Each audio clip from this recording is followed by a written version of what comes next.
संपूर्ण देशाचे लक्ष लागून राहिलेल्या मुंबई महापालिका निवडणुकीसाठी उमेदवारी अर्ज भरण्याची मुदत मंगळवारी संपली आहे। शेवटच्या दिवशी सर्वच प्रमुख पक्षांमध्ये मोठी धावपळ पाहायला मिळाली। मात्र अर्ज प्रक्रिया संपल्यानंतर काँग्रेस आणि वंचित बहुजन आघाडीच्या युतीतून एक मोठी आणि धक्कादायक बाब समोर आली आहे। यंदाच्या मुंबई महापालिका निवडणुकीत काँग्रेस आणि वंचित बहुजन आघाडी यांच्यात युती झाली होती।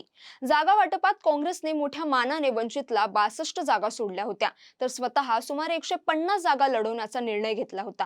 काँग्रेस प्रदेशाध्यक्ष हर्षवर्धन सपकाळ यांनी यासाठी पुढाकार घेतला होता। मात्र उमेदवारी अर्जाची मुदत संपल्यानंतर समोर आलेल्या माहितीनुसार वंचित बहुजन आघाडीने त्यांच्या वाटेला आलेल्या 62 पैकी फक्त 46 जागांवरच अर्ज भरले आहेत। धक्कादायक बाब म्हणजे 16 जागांवर वंचितला उमेदवारच मिळू शकलेला नाहीये। त्यामुळे त्या ठिकाणी एकही अर्ज दाखल करण्यात आला नाही। ही बाब अर्ज भरण्याची मुदत संपेपर्यंत काँग्रेसला कळवण्यात आली नव्हती। मुदत उलटल्यानंतर ही माहिती समोर आल्याने काँग्रेसलाही त्या जागांवर आपला इच्छुक उमेदवाराला एबी फॉर्म देण्याची संधी मिळाली नाही। विशेष म्हणजे या 16 जागांपैकी काही प्रभागांमध्ये काँग्रेसची पारंपरिक ताकद चांगली आहे। युती टिकवण्यासाठी काँग्रेसने या जागा वंचितला दिल्या होत्या। मात्र उमेदवार न उतरवल्याने काँग्रेसला आता राजकीय फटका बसल्याचे चित्र आहे।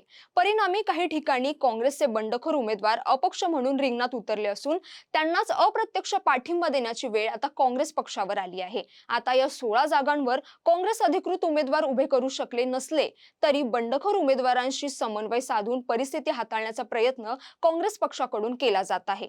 या घडामोडींमुळे काँग्रेस आणि वंचित युतीत अस्वस्थता निर्माण झाल्याची चर्चा रंगताना दिसते। मुंबईतील 16 जागांवर उमेदवार न उभे राहिल्याने काँग्रेसला बसलेला हा फटका आगामी निवडणूक निकालांवर किती परिणाम करतो आणि युतीचे भवितव्य काय राहते याकडेच आता सर्वांचंच लक्ष लागलं आहे।